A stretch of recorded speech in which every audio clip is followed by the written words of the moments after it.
Indonesia Menyapa Pagi.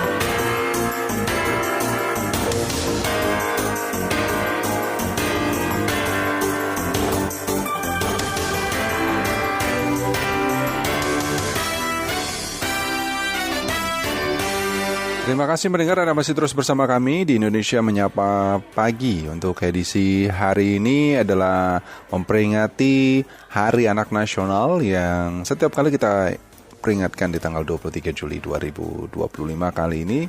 Ya, mengangkat tema juga cukup menarik ya.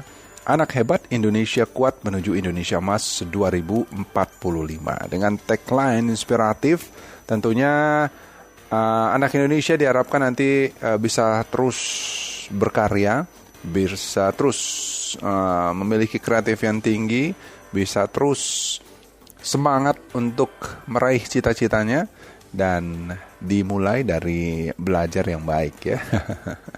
Nah, Anda juga bisa bergabung tentunya bersama kami ya, ingin menyampaikan mungkin ide-ide kreatif atau juga masukan-masukan untuk pemerintah, atau juga mungkin punya imajinasi tersendiri bagaimana mendidik anak-anak Indonesia ini ke depannya akan lebih baik lagi. Bisa Anda sampaikan di 352-3172, 384-4545 dan 386-2375 ya. Anak hebat, Indonesia kuat menuju Indonesia Emas 2045. Dan tentunya tema ini juga menegaskan pentingnya menciptakan generasi anak yang sehat, yang cerdas, tangguh, dan juga tentunya berdaya dalam rangka menyambut 100 tahun nanti kemerdekaan Indonesia di tahun 2045. Dan harusnya sih ya, peringatan Hari Anak Nasional ini bukan sekedar seremoni saja, tetapi juga menjadi seruan tentunya bagi seluruh elemen bangsa seperti pemerintah, terus juga masyarakat ya, dunia usaha, media, hingga keluarga untuk bersama-sama mewujudkan lingkungan yang aman, inklusif, dan tentunya mendukung pertumbuhan anak-anak Indonesia. Nah, kita akan membahasnya pagi hari ini mengenai beberapa peran penting tadi, beberapa elemen tadi yang harus tentunya mendukung pertumbuhan anak-anak Indonesia, yaitu keberpihakan media massa pada isu anak yang ada. Nanti kita akan membahasnya bersama narasumber kita, mudah-mudahan nanti bisa tersambung ya. Dan seperti yang mungkin Anda juga baca, Anda juga dengar dari radio ya, Anda melihatnya dari televisi ya, ada beberapa isu penting yang menjadi perhatian tentunya dalam Hari Anak Nasional 2025 ini. Kita tahu generasi emas harus bebas dengan stunting, dan pemerintah juga terus mendorong pencegahan stunting ini melalui edukasi gizi, pemenuhan kebutuhan ibu hamil dan anak usia dini, serta sanitasi yang layak. Dan salah satunya adalah dari program Presiden Prabowo Subianto, yaitu makan bergizi gratis. Jadi mudah-mudahan dengan adanya program seperti ini bisa ke depannya mengurangi anak-anak Indonesia bebas dari stunting, dan bahkan mungkin nanti bisa ya lebih produktif lagi anak-anak Indonesia, lebih pintar-pintar lagi ke depannya ya, karena makan bergizi gratis yang sedang terus diproses untuk Indonesia ke depannya. Mudah-mudahan nanti penerima juga akan terus bertambah sesuai dengan target yang ada. Nah, yang berikutnya adalah pendidikan inklusif untuk semuanya. Tentunya pastinya anak-anak dari daerah terpencil, anak disabilitas, dan anak dalam kondisi khusus ini harus mendapat akses pendidikan yang setara dan layak pastinya. Dan ini juga sesuai dengan program pemerintah cita Presiden Prabowo Subianto, sekolah rakyat yang saat ini sudah dibangun. Jadi luar biasa tentunya ya. Tracknya sudah on the track. Kita akan melihat seperti apa keberpihakan media massa pada isu anak bersama Ketua Umum Jaringan Cyber Indonesia, Pak Teguh Santosa. Selamat pagi, Pak Teguh. Selamat pagi, Mas Fahmi. Salam sehat, Pak Teguh. Salam sehat, insya Allah. Ya, Pak Teguh, kita pasti pernah kecil ya merasakan juga Hari Anak Nasional ini dan ya. Ada mungkin yang bisa diingat selalu ketika kita masih kecil sampai dengan saat ini, kenang-kenangan yang indah, tapi ada juga mungkin kenang-kenangan yang buruk yang melekat terus sama kita dan membuat banyak trauma-trauma yang ada di setiap anak-anak Indonesia mungkin yang saat ini tingkat kekerasannya juga mulai meningkat gitu ya. Nah, kalau Pak Teguh melihat Pak keberpihakan media massa pada isu anak ini, karena media juga berperan penting untuk memberitakan, terus mensupport gitu kan, sampai kasus-kasus ini dibawa karena hukum dan kalau bisa pelakunya kena pidana gitu ya. Tapi Pak Teguh melihatnya gimana? Apakah itu sudah on the track Pak atau mungkin perlu ditingkatkan kembali? Ya, kalau pertanyaannya adalah tentang perhatian masyarakat pers nasional ya terhadap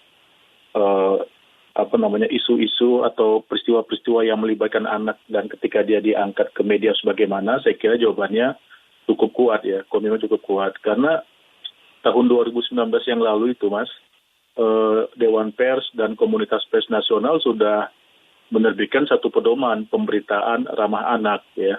Jadi pedoman pemberitaan ini kemudian disosialisasikan ke setiap ruang redaksi dan bahkan seingat saya diwajibkan juga bagi setiap redaksi itu untuk mencantumkannya gitu, mencantumkan pedoman pemberitaan ramah anak, sehingga setiap individu yang bekerja di ruang redaksi itu mengetahui betul bahwa untuk pemberitaan atau untuk kasus-kasus yang melibatkan anak ini ada treatment khusus yang memang dimaksudkan itu untuk tidak membuat trauma, tidak membuat hal-hal yang negatif itu jadi terekam di media gitu ya untuk waktu yang cukup lama dan bisa mempengaruhi gitu.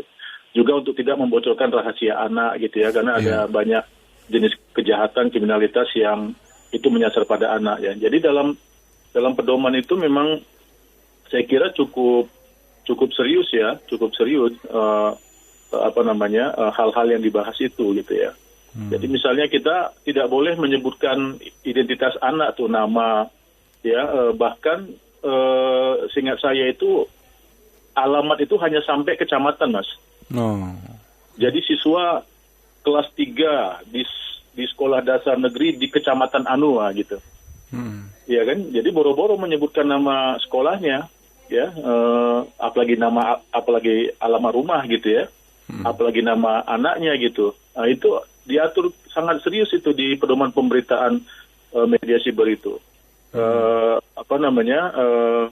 Itu berlaku bagi korban, juga berlaku bagi anak-anak yang diduga terlibat dalam tindakan kejahatan.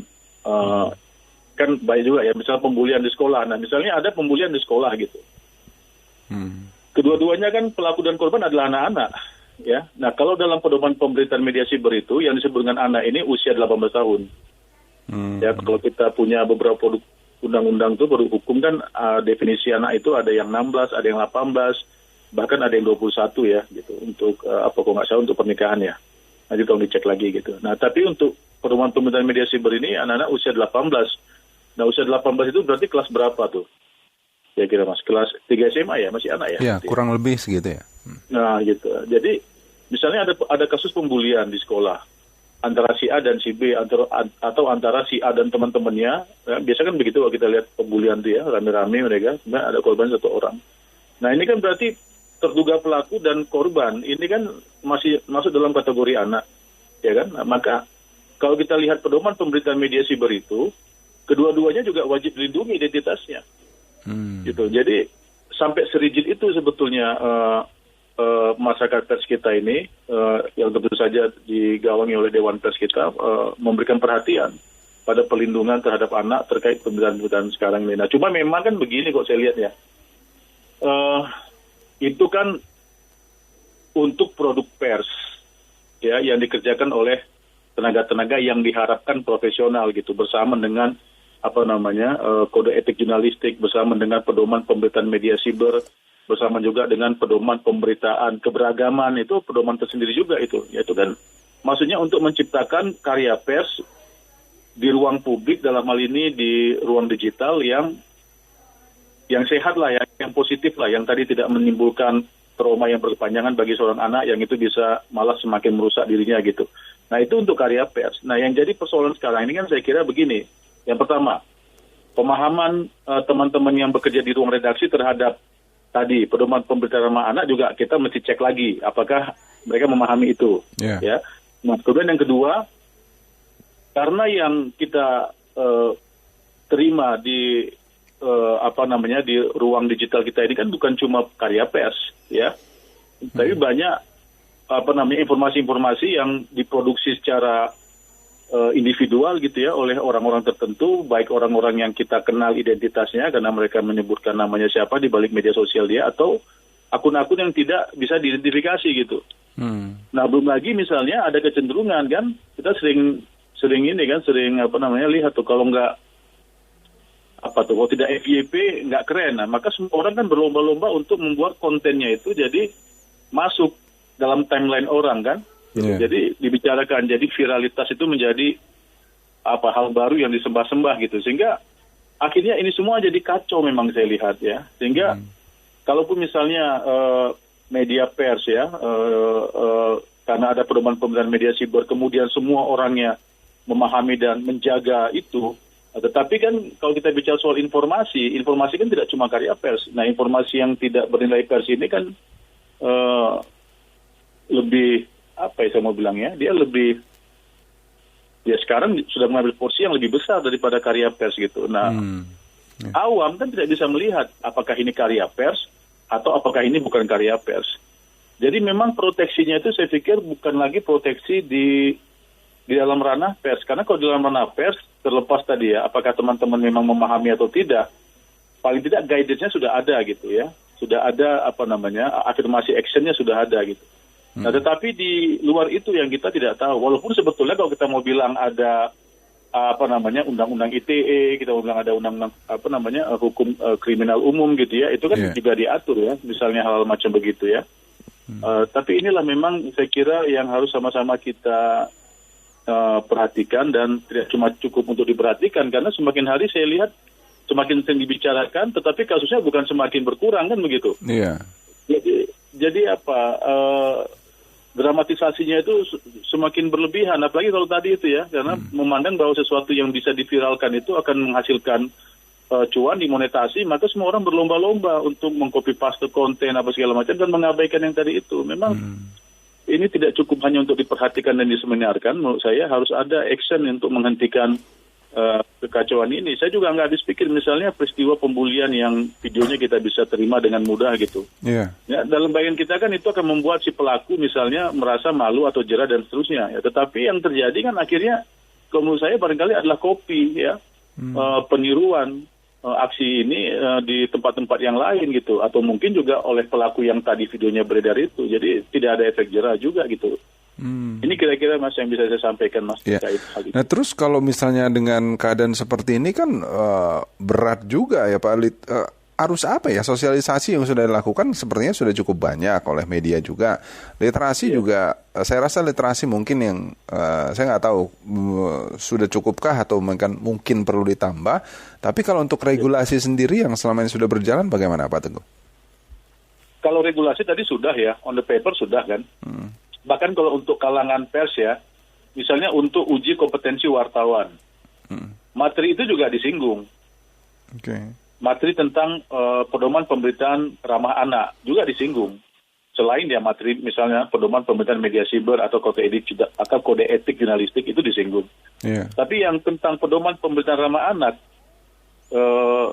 saya kira itu disinggung, karena dulu saya kan di PWI juga sempat jadi penguji kompetensi wartawan, itu juga kita tanyakan misalnya pemahaman mereka lah, dan dengan asumsi bahwa kalau mereka sudah tahu 1, 2, 3 hal dalam pedoman itu berarti mereka sudah baca semuanya kan gitu. Yeah. Nah, tetapi tadi itu saya bilang Mas, ini kan yang kita terima dari ruang publik ini bukan cuma informasi yang diproduksi oleh pekerja pers, ya, tapi tadi yang lebih mengerikan sekarang ini adalah informasi-informasi yang diproduksi oleh individu-individu yang merasa menyampaikan apapun itu adalah bagian dari hak mereka gitu, ya. Jadi ini yang harus ada jalan keluarnya. Kalau tidak, tadi saya bilang itu berita pembulian di mana-mana, kemudian ya itulah yang tidak bisa dihentikan, malah terjadi copy paste, kemudian terjadi multiplikasi ya di banyak tempat gitu, dengan modus yang semakin mengerikan. Karena ada kebanggaan juga tuh.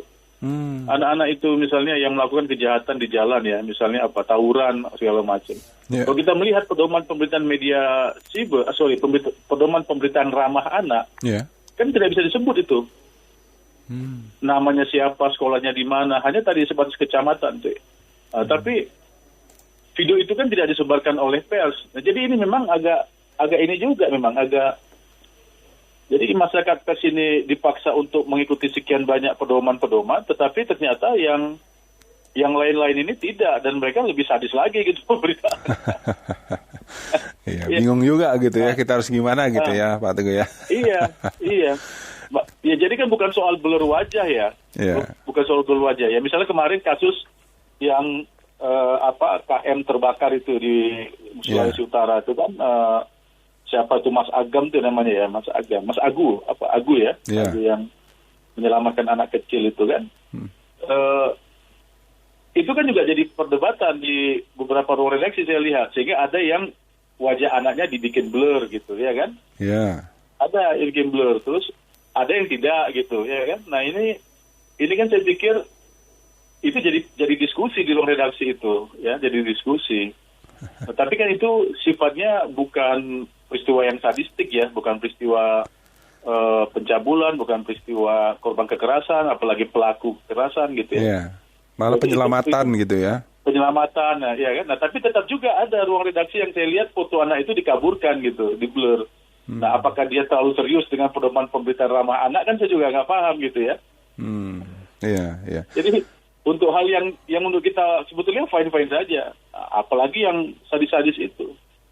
Ini masih memang ya, kalau kami di jaringan media siber Indonesia misalnya ya, kita selalu mengingatkan teman-teman kita pengelola media siber di seluruh Indonesia untuk memperhatikan semua pedoman itu, terutama dalam hal ini ya pedoman pemberitaan ramah anak gitu ya, supaya dibaca benar-benar serius ya. Gitu Mas. Baik. Dilema juga sebenarnya kita ya Pak Teguh ya, tapi mudah-mudahan ini bisa dirubah lah ke depannya ya, agar Kalau kampanye di kalangan masyarakat pers menurut saya lebih mudah ya. Kenapa? Karena produk aturannya sudah ada, kemudian komunitas yang harus memperhatikan itu juga kita bisa definisikan gitu. Nah tetapi di luar itu yang nggak ngerti saya. Mudah-mudahan di luar itu, mudah-mudahan nanti masyarakat Indonesia, kembali lagi kita sudah buat peraturan, tapi masyarakat Indonesia yang harus lebih bijak lagi. Harapannya segitu Pak Teguh ya. Baik, Pak Teguh, terima kasih sudah berbagi informasinya. Selamat pagi, salam sehat selalu Pak Teguh. Terima kasih Mas Fahmi. Ketua Umum Jaringan Siber Indonesia Teguh Santosa. Dan pendengar, nanti kami akan kembali selepas informasi yang satu ini. Tetaplah bersama kami.